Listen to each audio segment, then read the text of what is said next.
इस वीडियो में बिहार अमीन 2020 की कंप्यूटर बेस्ड एग्जाम यानी सीबीटी एग्जाम कब तक लिए जाएंगे, कब तक होने की संभावना है, ये हम लोग इस वीडियो में जानने वाले हैं। मैं हूं अविनाश कुमार। चैनल पर आप नए हैं तो चैनल को सब्सक्राइब कर लें। ऐसे ही अपडेट पाने के लिए वीडियो को लाइक करें और दोस्तों के साथ शेयर जरूर करें। तो इस वीडियो को शुरू करने से पहले अन अकेडमी लेकर आया फ्री प्लान। इस फ्री प्लान के तहत बिहार के टॉप एजुकेटर के साथ 300 plus free live classes, 20,000 MCQs आप अन अकेडमी के ऊपर प्रैक्टिस कर सकते हैं और डेली मॉक टेस्ट आप फ्री में मंडे टू फ्राइडे और every Saturday Bihar SI prelims के मॉक टेस्ट दे सकते हैं। इस फ्री प्लान को एक्सेस करने के लिए अन अकेडमी ऐप डाउनलोड करना है।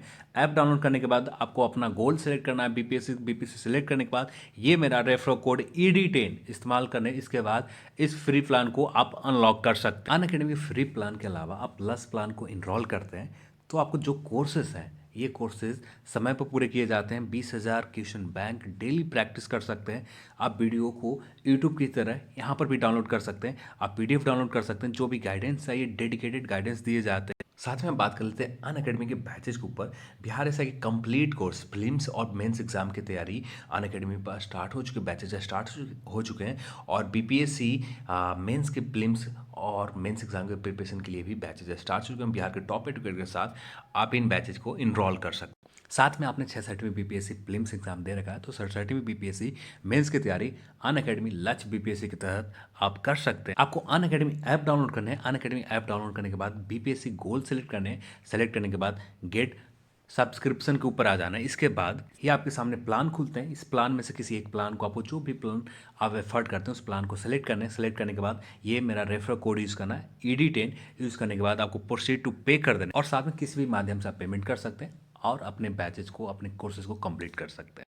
अब आते हैं अपने इस टॉपिक के ऊपर। इसका ऑफिशियल तौर पर नोटिफिकेशन की बात करें तो ऑफिशियल तौर पर नोटिफिकेशन जारी हुए थे 2019 के महीने में और टोटल जो पद थे 1767 पदों के ऊपर ऑफिशियल तौर पर नोटिफिकेशन आयोग के द्वारा जारी किए गए। बिहार में अमीन भर्ती के लेकर 1767 टोटल पद है। अब इसके फॉर्म फिलअप करवाने के बाद अभी तक 1 साल हो गए पूरी तरह से। 1 साल में इसके ना किसी भी प्रकार के आयोग के द्वारा नोटिफिकेशन जारी किए गए कि इसके शॉर्ट लिस्टेड लिस्ट कब तक जारी किए जाएंगे आयोग के द्वारा, ना ही किसी भी प्रकार के एग्जाम, संभावित एग्जाम तिथि अभ्यर्थियों को बताया गया है कि इसके एग्जाम कब तक लिए जाएंगे। सारे अभ्यर्थी फॉर्म फिलअप किया। फॉर्म फिलअप करने के बाद लोग इंतजार कर रहे हैं, 1 साल से इंतजार कर रहे हैं कि इसके एग्जाम तिथि कब तक लिए जाएंगे। लोगों के मन में आशंका आ रही है कि कहीं इसमें भी धांधली तो नहीं हो रहा है, और धांधली होने भी है क्योंकि इतने समय 1 साल से इसी चीज़ की इंतज़ार लोग कर रहे हैं कि इसके एग्ज़ाम कब तक लिए जाएंगे। कंप्यूटर बेस्ड एग्ज़ाम होना, ऑनलाइन एग्ज़ाम होना, ऑनलाइन एग्ज़ाम में भी ऑफिशियल तौर पर आयोग के द्वारा किसी भी प्रकार के नोटिफिकेशन नहीं दिए गए कि इसके एग्ज़ाम कब तक लिए जाएंगे। आप सभी का स्वागत है। आप बिहार में, इस पर आप ज़्यादा कुछ कर नहीं सकते, ना ज़्यादा कुछ आपके पास हाथ में ऑप्शन है कि जिसके माध्यम से आयोग के दबाव में डाला जाए और इसके ऑफिशियल तौर पर नोटिफिकेशन जारी करवाया जाए जिसे एग्ज़ाम जल्द से जल्द लिया जाए। आपके पास कुछ नहीं बच जाता, आपके पास सिर्फ इंतज़ार करने के अलावा। पिछले बार मैंने आप सभी को बताया था ऑफिशियल तौर पर 25 से 28 जनवरी के बीच में एक नोटिफिकेशन जारी किए जाएंगे। अचानक एक बैठक बुलाई जाती है, जो शॉर्ट लिस्टेड लिस्ट अपलोड करना था 25 से 28 के बीच, अचानक बदल लिए गए। अब जो संभावित एग्जाम तिथि रखी गई है, अभी जो अपडेट आ रहा है उसके हिसाब से मार्च के महीने में लिए जा सकते हैं आपका कंप्यूटर बेस्ड एग्जाम। संभावित जो तिथि निकल कर आ रही है मार्च के महीने निकल कर आ रही है। इसके ऑफिशियल तौर पर शॉर्ट लिस्टेड लिस्ट कब तक जारी किए जाएंगे ये अभी तक एग्जैक्ट डेट निकल कर नहीं आई है कि कब तक ऑफिशियल तौर पर आपका शॉर्ट लिस्टेड लिस्ट जारी किए जाएंगे। जैसे ही कुछ अपडेट मिलता है, जैसे कुछ अपडेट निकल कर आते हैं, मैं आप सभी को वैसे ही अपडेट करता रहूँगा कि कब तक इसके ऑफिशियल तौर पर आपका शॉर्ट लिस्टेड लिस्ट जारी किए जाएंगे। जो अपडेट थे, ये अपडेट था आपका पिछला अपडेट मैंने जो दिया था आप सभी को 25 से 28 जनवरी के बीच में, उसी के समय अपलोड किया जाना था ऑफिशियल तौर पर। जो अपडेट निकल कर आ रही थी उसी समय थे 25 से 28 जनवरी।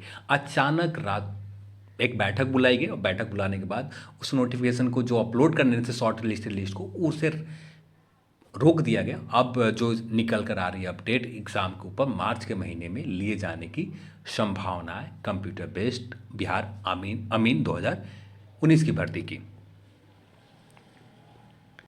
जैसे भी कुछ अपडेट निकल कर आते हैं विभाग की ओर से, कुछ भी अपडेट निकल कर आते हैं, वैसे ही आप सभी को बताता रहूँगा कि ऑफिशियल तौर पर क्या अभी चल रहा है। पर अभी के हिसाब से सब कुछ पड़ा हुआ है वैसे ही। अब यहाँ पर सीधे तौर पर हम कह सकते हैं कि धांधली तो यहाँ होना ही होना है, क्योंकि इतना डिले का मतलब धांधली के अलावा कुछ ऑप्शन नहीं बचते।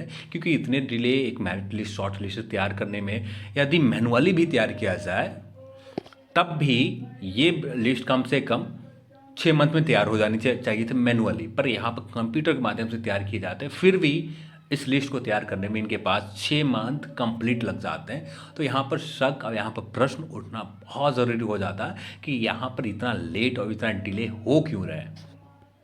पिछले वीडियो में आप सभी का कहना था कि जो अपडेट आपने गलत दिया, हाँ मैंने अब जो अपडेट दिया वो गलत होगा, उसके लिए माफ़ी चाहता हूँ। पर जो अपडेट दिया था पूरी तरह से कंफर्म होकर आप सभी को अपडेट दिया था कि 25 से 28 जनवरी के बीच में ऑफिशियल तौर पर शॉर्ट लिस्ट जारी किए जाएंगे विभाग के द्वारा, आयोग के द्वारा, और एग्ज़ाम फरवरी मिड तक लिए जा सकते हैं कंप्यूटर बेस्ड। पर अचानक बदल लिए गए हैं। तो इसमें जो अपडेट निकल कर अभी जो कल जाकर पता चल पाया कि अचानक उस नोटिफिकेशन को बदल लिए गए और फिर से इंतज़ार करना होगा। अब जो आयोग के द्वारा अपडेट निकल कर आ रही है वो मार्च के महीने में कंप्यूटर बेस्ड एग्जाम लेने की। जैसे कुछ अपडेट आता है वैसे मैं आप सभी को इन्फॉर्म करता रहूँगा। तो चलिए आज की इस वीडियो में इतना ही, और इस वीडियो को देखने के लिए आप सभी को बहुत बहुत धन्यवाद। जय हिंद।